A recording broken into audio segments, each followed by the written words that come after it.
Most active shooters and, more importantly, school shootings are preventable, including the one at Noblesville West Middle School that happened back in May. Our Call 6 team learning that there were key warning signs that were never reported to law enforcement that could have prevented the shooting from happening in the first place. That's right. Our Paris Lubell joining us live this morning after talking with the FBI about that shooting and the new report.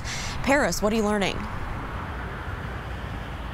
Lauren and Meredith, good morning. It's all after this report was released by the FBI that studied active shooting incidents for more than a decade. And in almost all of the incidents, there were key warning signs that were never reported to law enforcement, and that was true for Noblesville as well.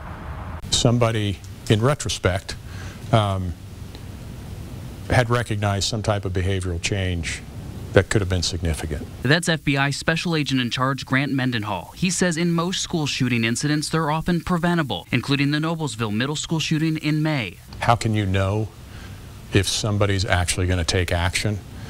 Not impossible to know, but very difficult to know what's inside somebody's mind. The Noblesville situation is no different. He says the warning signs are almost always there, things like misconduct and behavioral changes, but it's not always the parents who notice them.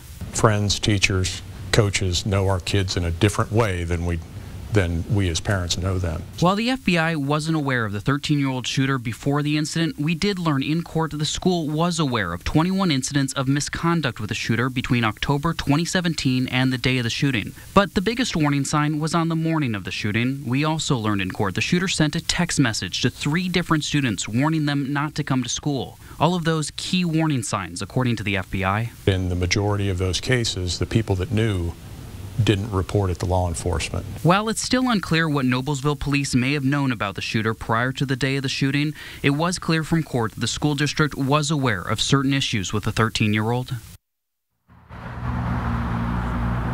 Now, the FBI field office here in Indianapolis has been distributing this report and working with school districts to help them recognize potential school shooting incidents and students who may need intervention. They say that's an ongoing project with all the school districts across Indiana, and they are keeping an eye on any other potential issues or threats that may occur. We have much more on this right now inside the RTV6 app. Reporting live this morning, Paris Lubell, RTV6.